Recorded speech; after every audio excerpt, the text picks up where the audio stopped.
The Game of Life and How to Play It by Florence Scovel Shinn. Chapter 7, Love. Every man on this planet is taking his initiation in love. A new commandment I give unto you, that ye love one another. Ouspensky states in Tertium Organum that love is a cosmic phenomenon and opens to man the fourth dimensional world, the world of the wondrous. Real love is selfish and free from fear. It pours itself out upon the object of its affection without demanding any return. Its joy is in the joy of giving. Love is God in manifestation and the strongest magnetic force in the universe. Pure, unselfish love draws to itself its own. It does not need to seek or demand. Scarcely anyone has the faintest conception of real love. Man is selfish, tyrannical, or fearful in his affections, thereby losing the things he loves. Jealousy is the worst enemy of love, for the imagination runs riot, seeing the loved one attracted to another, and invariably these fears objectify if they are not neutralized. For example, a woman came to me in deep distress. The man she loved had left her for another woman and said he never intended to marry her. She was torn with jealousy and resentment and said she hoped he would suffer as he had made her suffer, and added, "How could he leave me when I loved him so much?" I replied, "You are not loving that man, you are hating him," and added, "You can never receive what you have never given. Give a perfect love, and you will receive a perfect love. Perfect yourself on this man. Give him a perfect, unselfish love, demanding nothing in return. Do not criticize or condemn, and bless him wherever he is." She replied, "No, I won't bless him unless I know where he is." "Well," I said, "that is not real love. When you send out real love will return to you, either from this man or his equivalent. For if this man is not the divine selection, you will not want him. As you are one with God, you are one with the love which belongs to you by divine right." Several months passed, and matters remained about the same, but she was working conscientiously within herself. I said, "When you are no longer disturbed by his cruelty, he will cease to be cruel, as you are attracting it through your own emotions." Then I told her of a brotherhood in India who never said good morning to each other. They used these words, "I salute the divinity in you." They saluted the divinity in every man and in the wild animals in the jungle, and they were never harmed, for they saw only God in every living thing. I said, "Salute the divinity in this man and say, 'I see your divine self only. I see you as God sees you, perfect, made in his image and likeness.'" She found she was becoming more poised and gradually losing her resentment. He was a captain, and she always called him the Cap. One day she said suddenly, "God bless the Cap, wherever he is." I replied, "Now that is real love, and when you have become a complete circle and are no longer disturbed by the situation, you will have his love or attract its equivalent." I was moving at this time and did not have a telephone, so was out of touch with her for a few weeks, when one morning I received a letter saying, "We are married." At the earliest opportunity, I paid her a call. My first words were, "What happened?" "Oh," she exclaimed, "a miracle. One day I woke up and all suffering had ceased. I saw him that evening and he asked me to marry him. We were married in about a week, and I have never seen a more devoted man." There is an old saying, "No man is your enemy. No man is your friend. Every man is your teacher." So one should become impersonal and learn what each man has to teach him, and soon he would learn his lessons and be free. The woman's lover was teaching her selfish love, which every man sooner or later must learn. Suffering is not necessary for man's development. It is the result of violation of spiritual law, but few people seem able to rouse themselves from their soul sleep without it. When people are happy, they usually become selfish, and automatically the law of karma is set in action. Man often suffers loss through lack of appreciation. I knew a woman who had a very nice husband, but she said often, "I don't care anything about being married, but that is nothing against my husband. I'm simply not interested in married life." She had other interests and scarcely remembered she had a husband. She only thought of him when she saw him. One day her husband told her he was in love with another woman and left. She came to me in distress and resentment. I replied, "It is exactly what you spoke the word for. You said you didn't care anything about being married, so the subconscious worked to get you unmarried."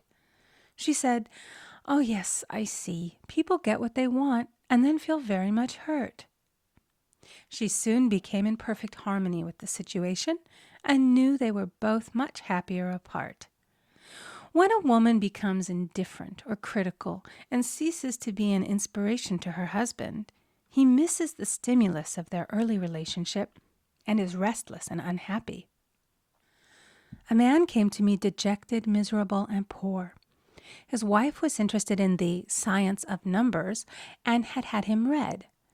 It seems the report was not very favorable, for he said, "My wife says I'll never amount to anything because I am a 2. I replied, "I don't care what your number is. You are a perfect idea in divine mind, and we will demand the success and prosperity which are already planned for you by that infinite intelligence." Within a few weeks, he had a very fine position, and a year or two later, he achieved a brilliant success as a writer. No man is a success in business unless he loves his work. The picture the artist paints for love of his art is his greatest work. The potboiler is always something to live down. No man can attract money if he despises it. Many people are kept in poverty by saying, "Money means nothing to me. I have a contempt for people who have it." This is the reason so many artists are poor. Their contempt for money separates them from it. I remember hearing one artist say of another, "He's no good as an artist, but he has money in the bank." This attitude of mind, of course, separates man from his supply. He must be in harmony with a thing in order to attract it. Money is God in manifestation, as freedom from want and limitation. But it must be always kept in circulation and put to right uses. Hoarding and saving react with grim vengeance. This does not mean that man should not have houses and lots, stocks and bonds, for "the barns of the righteous man shall be full." It means that man should not hoard even the principal if an occasion arises when money is necessary. In letting it go out fearlessly and cheerfully, he opens the way for more to come in, for God is man's unfailing and unexhaustible supply. This is the spiritual attitude towards money, and the great bank of the universal never fails. We see an example of hoarding in the film production of Greed. The woman won $5,000 in a lottery, but would not spend it. She hoarded and saved, let her husband suffer and starve, and eventually she scrubbed floors for a living. She loved the money itself and put it above everything, and one night she was murdered and the money taken from her. This is an example of where love of money is the root of all evil.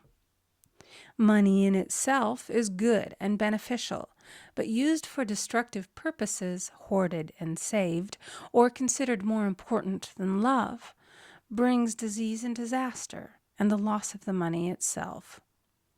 Follow the path of love, and all things are added. For God is love, and God is supply. Follow the path of selfishness and greed, and the supply vanishes, or man is separated from it. For example, I knew the case of a very rich woman who hoarded her income. She rarely gave anything away, but bought and bought and bought things for herself. She was very fond of necklaces, and a friend once asked her how many she possessed. She replied, 67. She bought them and put them away, carefully wrapped in tissue paper. Had she used the necklaces, it would have been quite legitimate, but she was violating the law of use. Her closets were filled with clothes she never wore and jewels which never saw the light. The old woman's arms were gradually becoming paralyzed from holding on to things, and eventually she was considered incapable of looking after her affairs, and her wealth was handed over to others to manage. So man, in ignorance of the law, brings about his own destruction. All disease, all unhappiness come from the violation of the law of love. Man's boomerangs of hate, resentment, and criticism come back laden with sickness and sorrow.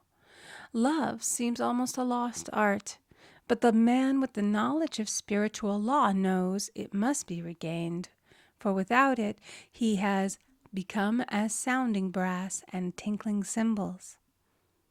For example, I had a student who came to me month after month to clean her consciousness of resentment. After a while, she arrived at the point where she resented only one woman, but that one woman kept her busy. Little by little, she became poised and harmonious, and one day, all resentment was wiped out. She came in radiant and exclaimed, "You can't understand how I feel. The woman said something to me, and instead of being furious, I was loving and kind. And she apologized and was perfectly lovely to me. No one can understand the marvelous lightness I feel within." Love and goodwill are invaluable in business. For example, a woman came to me complaining of her employer. She said she was cold and critical, and she knew she did not want her in the position. "Well," I replied, "salute the divinity in the woman and send her love." She said, "I can't. She's a marble woman." I answered, "You remember the story of the sculptor who asked for a certain piece of marble?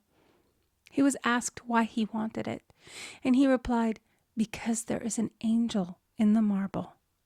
And out of it he produced a wonderful work of art." She said, "Very well, I'll try it." A week later she came back and said, "I did what you told me, and now the woman is very kind," and took me out in her car.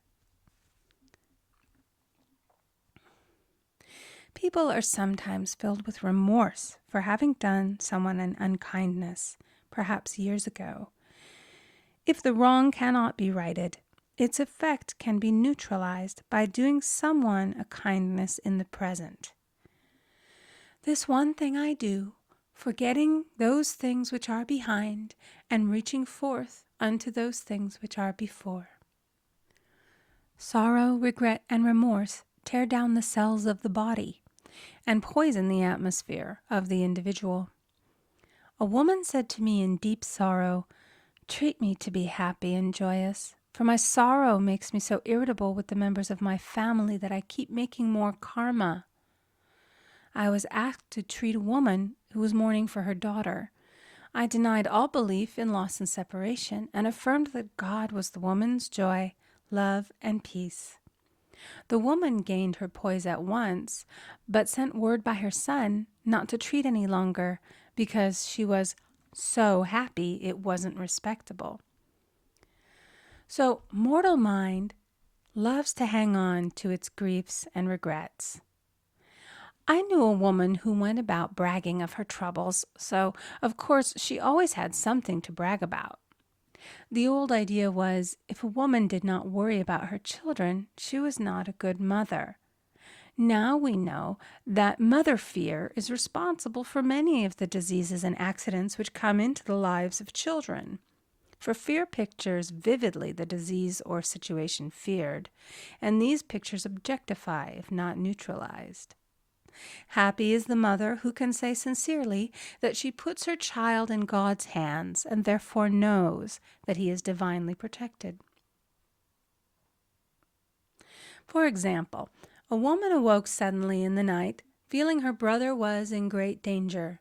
Instead of giving in to her fears, she commenced making statements of truth, saying, "Man is a perfect idea in divine mind and is always in his right place. Therefore, my brother is in his right place and is divinely protected."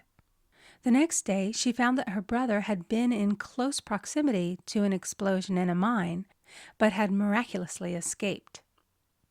So man is his brother's keeper in thought, and every man should know that the thing he loves dwells in the secret place of the Most High and abides under the shadow of the Almighty. There shall no evil befall thee, neither shall any plague come nigh thy dwelling. Perfect love casteth out fear. He that feareth is not made perfect in love. And love is the fulfilling of the law. End of chapter 7. Recording by Amy Conger.